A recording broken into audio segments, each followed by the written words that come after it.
देख रहे हैं माय भारत न्यूज में हूं आपके साथ स्नेहा तिवारी। माय भारत पर समय हो चुका है यूपी स्पेशल का। नजर डालते हैं उत्तराखंड की खास खबरों पर। चार धाम यात्रा के प्रवेश द्वार तीर्थ नगरी ऋषिकेश के श्यामपुर क्षेत्र में गढ़वाल का पहला सीएनजी पंप खोला गया है, जिसका उद्घाटन वन एवं पर्यावरण मंत्री डॉक्टर हरक सिंह रावत ने किया है। इस सीएनजी पेट्रोल पंप के खुलने से सैकड़ों वाहनों के संचालन को लाभ मिलने की उम्मीद है।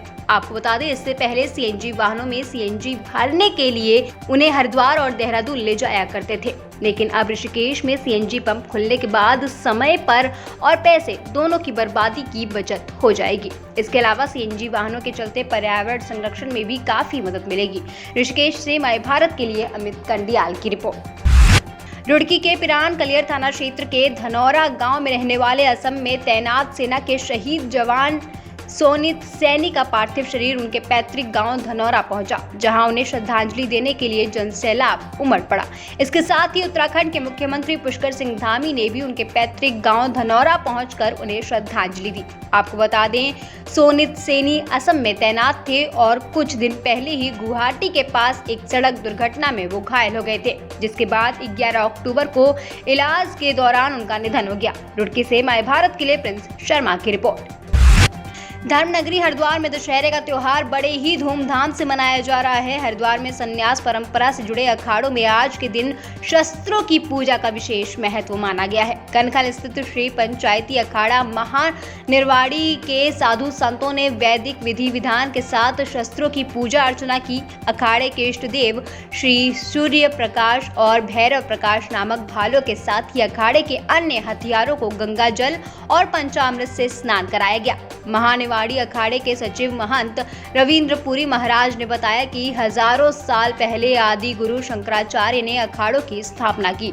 उन्होंने ही अखाड़ों से जुड़े नागा सन्यासियों को शस्त्र और शास्त्र ज्ञान दिया। इसके साथ ही महानिवाड़ी अखाड़ों के नागा सन्यासियों ने सनातनी मठ मंदिरों के साथ धर्म की रक्षा के लिए कई युद्ध किए हैं।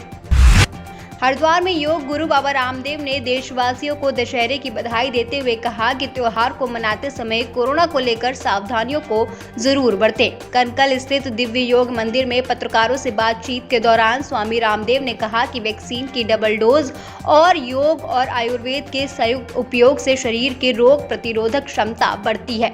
इससे बीमारियों से बचाव किया जा सकता है। हालांकि कोरोना से लड़ने के बजाय सावधानी बरतने की जरूरत है। आगे उन्होंने कहा कि विजयदशमी बुराइयों पर अच्छाइयों, पाप पर पुण्य और अधर्म पर धर्म की जीत का प्रतीक है। इस पावन अवसर पर सभी को बुराइयों के खात्मे का संकल्प लेना चाहिए। हरिद्वार से माय भारत के लिए प्रवेश राय की रिपोर्ट।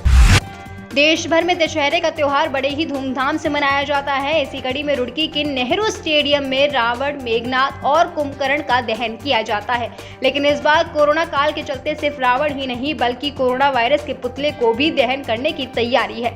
इस बार देखा जाए तो रावण के पुतले की ऊंचाई भी कम कर दी गई है, क्योंकि इस बार कोरोना की तीसरी लहर को देखते हुए प्रशासन की गाइडलाइंस के अनुसार ही कार्यक्रम किया जा रहा है। साथ ही साथ मौके पर बम निरोधक दस्ता और डॉग स्क्वाड टीम भी नेहरू स्टेडियम में पहुंची और उन्होंने भी कार्यक्रम स्थल का निरीक्षण किया है। रुड़की से माय भारत के लिए प्रिंस शर्मा की रिपोर्ट।